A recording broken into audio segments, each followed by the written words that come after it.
نے چاند گھیرا ہے جیسے تاروں نے چاند گھیرا ہے،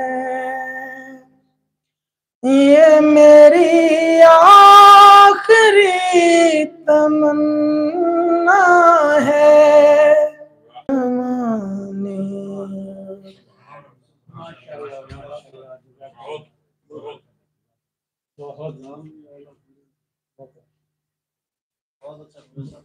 بہت مہربانی، جزاک اللہ جناب پرویز صاحب۔ یہ ان کی نسبت سے اور ان کے فضل سے لکھا ہوا ان کا کلام، ہماری اپنی تو کوئی بات نہیں ہے، آپ نے اس کو عمر کیا، میں بڑا شکر گزار ہوں، اللہ پاک قبول فرمائے۔ میری ایک اور نعت ہے، اس کے 2 شعر پڑھ کے میں آگے بڑھوں گا۔ باد صبا بھی کہہ گئی اس کی دوا پتہ نہیں، باد صبا بھی کہہ گئی اس کی دوا پتہ نہیں، جو بھی مدینے سے گیا کیسے جیا پتہ نہیں۔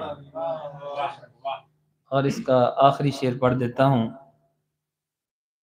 جنت کی گر تلاش ہے پھر تم سنو میری یہ بات، جنت کی گر تلاش ہے پھر تم سنو میری یہ بات، آل نبی کے در کے سوا اس کا پتہ نہیں، اس کا پتہ نہیں۔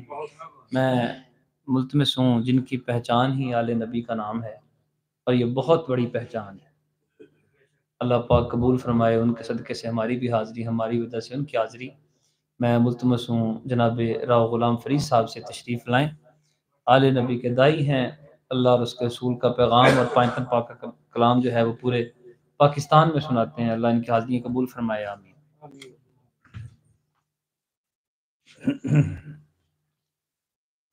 نحمدہ و نصلی علی رسولہ الکریم، اما بعد فاعوذ باللہ من الشیطان الرجیم، بسم اللہ الرحمن الرحیم۔ احباب عظیم محتشم السلام علیکم۔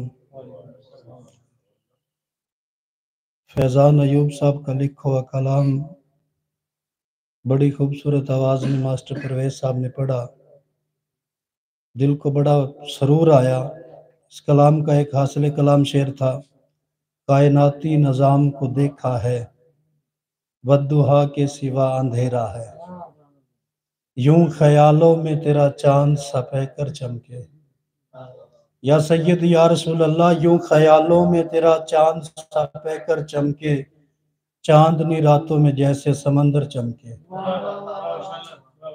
یوں خیالوں میں تیرا چاند سپے کر چمکے، چاندنی راتوں میں جیسے سمندر چمکے، کہتے ہیں کہ دونوں عالم میں اتنا حسین گزرا ہے، جسم چادر میں چھپا لے تو چادر چمکے۔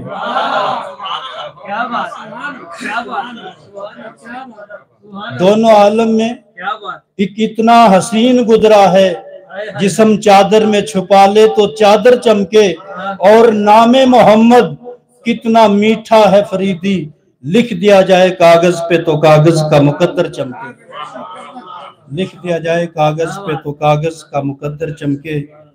احباب، یہ ماہ مقدس 3-4 نسبتوں سے ہے۔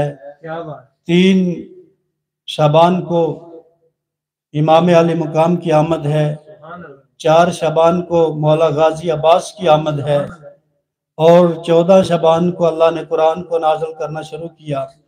موضوع تو بہت ہیں لیکن وقت کے دامن میں بہت قلت ہے، تو میں ایک ہی موضوع کو لے کے چلتا ہوں، باقی انشاءاللہ زندگی رہی تو پھر صحیح۔ مولا غازی عباس شہنشاہ وفا باب الحوائج، آپ کی شان میں 2-4 منٹ کی حاضری ہے، سماعت کیجئے گا۔